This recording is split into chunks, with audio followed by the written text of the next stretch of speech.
Welcome to Samba Samba. Enjoy the video. You start by securing a backup and making sure your connection is stable. This prevents data loss and avoids failed downloads. Next, disable any VPN or proxy because they can block Play Store traffic. Open Settings, find Apps, tap Google Play Store, then force stop and clear cache. This removes temporary hiccups.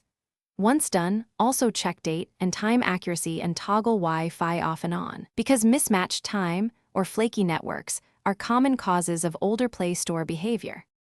Now focus on the services that drive the store. You need to check Google Play services. In Settings, right arrow Apps, find it and update or uninstall updates to revert to factory, then reinstall updates. This often fixes compatibility with an older Play Store. If problems remain, clear data for both Play Store and Play services to reset stored settings. Make sure to remove and re-add your Google account so authentication tokens refresh. This resolves account sync errors that keep the store in an old or broken state. Finally, reboot and open the Play Store to let it check for updates. The app should self-update if services are healthy.